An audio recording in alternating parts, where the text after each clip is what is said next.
ہم تو ٹھہرے غریب مزاج غریب صورت. وہ اپنے خوبصورت اور مردانہ مزاج کے شاہکار صورت کو غریب صورت کہتا گھری آنکھوں کو گھمانے لگا. حیا کا تو منہ کھل گیا.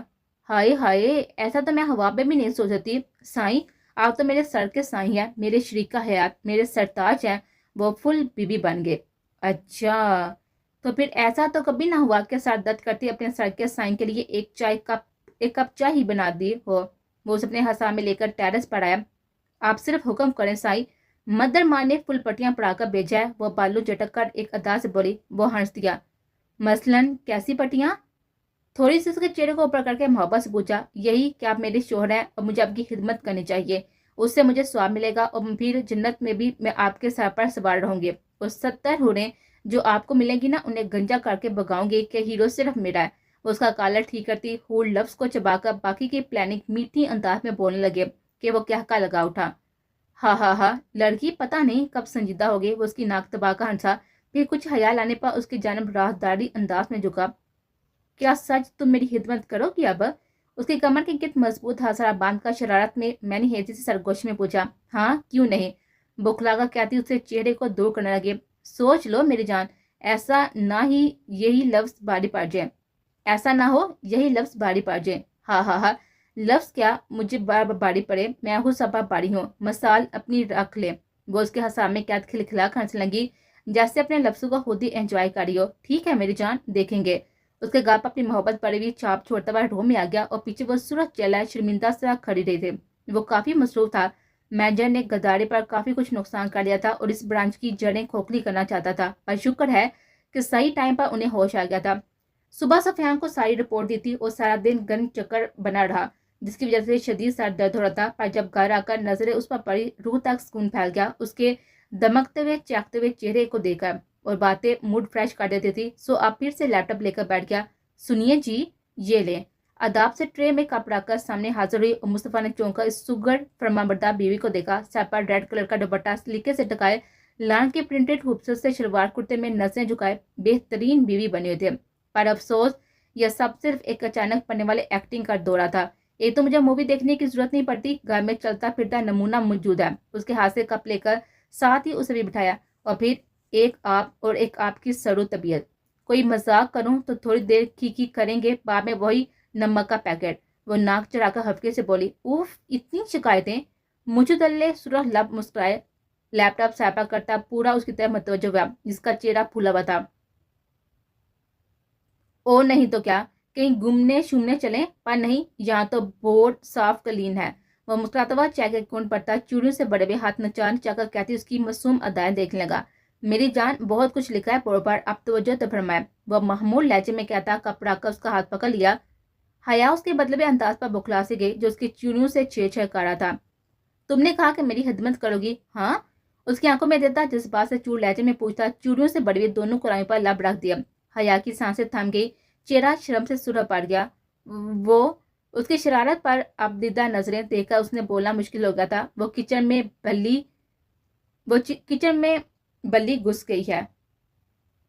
وہ ایک دم اس سے خود کو چھڑواتی بیٹھ سے دور بھاگی اور جو منہ میں آیا کہتی وہاں سے بھاگی. ہاں ہاں، بس اتنی سی خدمت. پیچھے دور تک اس کا ہنسنا اور لفظ حیا کے سرخ ناکوں میں گونجنے لگے تھے. یہ تو پتہ نہیں یہ اچانک ہیرو سے ولن کیوں بن جاتا ہے. نروسلی کاؤنٹر سے ٹیک لگاتے ناخن کترتی رہی. رات کا نہ جانے کون سا پہر تھا کہ دوسرے روم میں سوئے ہوئے شیروز کو پریحان کی بھوک کا احساس ہوا، جس سے اسے نیند میں بھی بے چینی تھی. ایک دم وہ اٹھ پٹا. وہ بہت ہی پشیمان تھا. اوف، میں ایسا کیسے کر سکتا ہوں؟ وہ میرے پاس ہے، میری ذمہ داری. اسے خود سے نظریں نہیں ملا رہی تھی. کیسے وہ ایسا کر سکتا ہے؟ کھانا تو اس نے بھی نہیں کھایا تھا.